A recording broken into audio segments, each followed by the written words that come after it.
So what's up mga ka and for today's video, welcome to our YouTube channel and welcome to my vlog.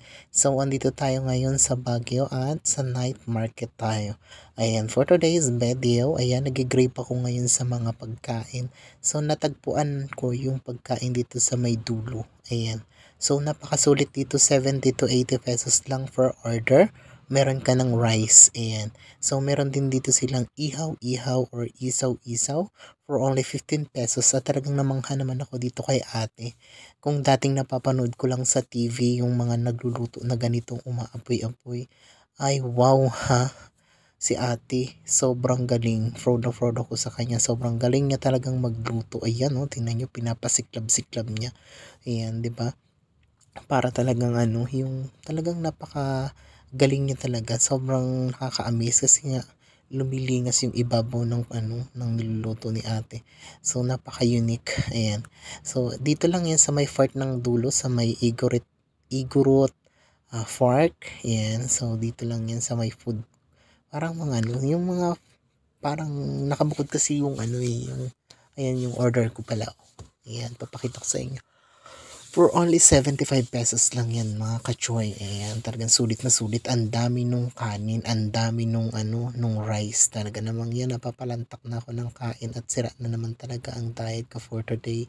Ayan, sobrang sarap kumain dito sa Baguio. Ayan, feel na feel mo talaga yung lamig ng panahon. At dito naman tayo sa may grill balot ni kuya at ni ate. Sobrang napakasarap din at napaka-yummy. Amoy pa lang talagang panalong panalo na.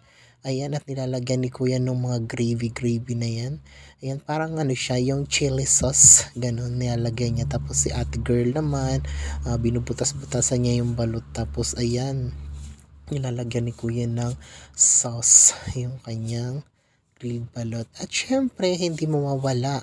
Kailangan nating bumili ng ating mga souvenir pag galing tayo dito sa night market. Ayan, pagkagaling natin dun sa bilihan ng mga pagkain, parang style food court na ganun. Ewan ko kung ano yung M&M. Basta sobrang ganda, sobrang nakakatuwa. Ayan, meron dito tayong makikita na mga kung ano-anong mga panindan nila na napakamumura lang. For only 100 pesos, 35 pesos. Ayan, may bilihan din dito ng mga souvenir na kung ano-ano pang gusto mong iuwi na gusto mong maging souvenir dito sa Baguio. Dito yung yan matatagpuan sa night market. Ayan. Ang night market nga po pala ay tuwing Huwebes ng gabi. Ayan. Ayan. Napakalinis at napakaganda po ng Baguio. Tapos sobrang lamig, sobrang sarap magala-gala. Ayan, sobrang nakakatuwa kasi ang mumura ng mga bilihin nila dito. Ayan, ano mga kachoy, sobrang nakaka-enjoy at nakaka-relax. Ayan, ang dami mong pwedeng iuwi. At nadaanan ko dito sa may Igorot Park. Ayan, meron dito mga nagsasayawan. Hindi ko alam kung anong tawag sa sayaw na ito. Basta, pwede daw dito maki-join kahit sino. Basta, willing kang sumayaw sa tugtog na ito. Ayan, wala lang, hindi ko nilagyan ng tugtog kasi nga baka nga maka-copyright tayo.